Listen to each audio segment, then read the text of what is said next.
We're always keeping an eye out for initiatives trying to tackle those really tough interconnected problems. Yeah, the big ones. Well, something just kicked off in Memphis, Tennessee, Tuesday, April 22nd, that looks like it's doing just that. It's aimed at violence, unemployment, and poverty. Oh, interesting. Tackling all three together. Seems like it, and it looks like a really practical approach. Right. I saw something about this. What's compelling, I think, is that they're not treating them as separate silos.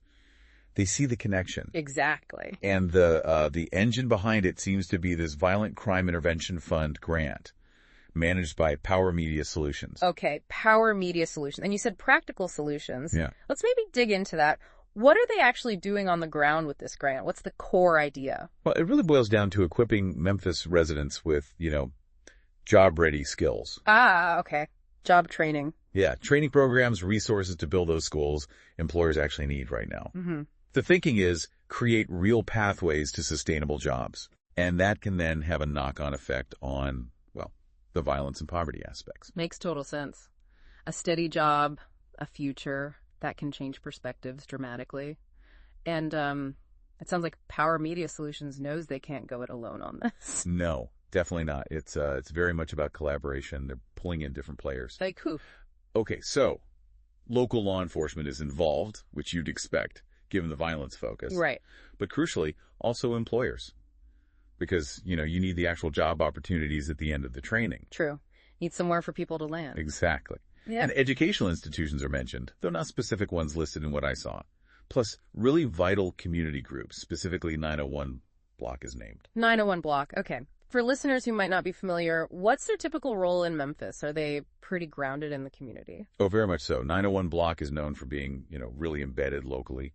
Grassroots stuff, advocacy, working directly with residents. So their involvement suggests this isn't just a top-down thing. Exactly. It hints at a real understanding of what's needed on the ground. We see other names, too. Stacey Books from Persevere is involved. Persevere, okay. Delvin Lane, who's with 901 Block. Brad Fetterman from the SHRM Memphis chapter. That's the HR connection. Really important. Yeah, linking directly to hiring needs. Smart. And Amanda Avery from A+ Web Solutions, which kind of points towards maybe tech skills being part of the mix. Could be. So quite a diverse group they've assembled, and the big aim, overarching goal, is to break that cycle. High crime, poverty, lack of jobs feeding each other. That seemed to be it. It's definitely ambitious, no question.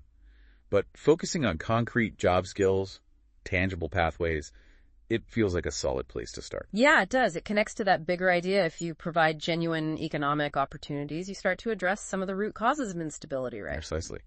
You give people alternatives. Hope. Speaking of hope, they've got these slogans too, haven't they? Like, from violence to victory. Yeah, and training transforms. Also, hope starts here. Pretty powerful stuff. It really frames it as more than just a program, maybe more like a movement they're trying to build. I think that's the idea. Yeah. Those taglines really capture the vision.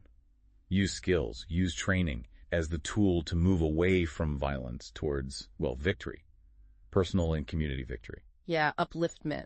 Okay, so thinking practically, again, if someone listening is in Memphis, maybe looking for this kind of opportunity, or maybe a business wants to get involved. Yeah. How do they connect? What's the next step? Well, collaboration is clearly the watchword. They're stressing the need for everyone to get involved. Employers, faith leaders, other community groups, even across the whole city. All 9 precincts are mentioned. Right. It's a citywide call to action, essentially. And for organizations or businesses wanting to offer support, maybe hire graduates, provide training space, whatever it might be. They've made it pretty clear how to reach out. Persevere has contact info online, www.perseverenow.org. And Power Media Solutions is at www.powermediasolutions.com. They also mention you can DM Power Media Solutions directly or email them if you're looking for job-ready candidates. Good to know. So multiple avenues to connect. And they're doing weekly updates, too. Yeah. Seems like they want to keep the momentum going and keep people informed. It's genuinely interesting to see this kind of focused, collaborative energy aimed at such massive issues. It really makes you think, doesn't it? Just how powerful can providing these tangible skills, these real job pathways, when you're trying to tackle stuff as complex as violence and deep-seated poverty in a community? It's a fundamental question. Can jobs be the key intervention? Yeah. And it also makes you wonder, what other kinds of creative partnerships, maybe ones we haven't even thought of, could amplify the impact of initiatives like this one in Memphis? Something to chew on.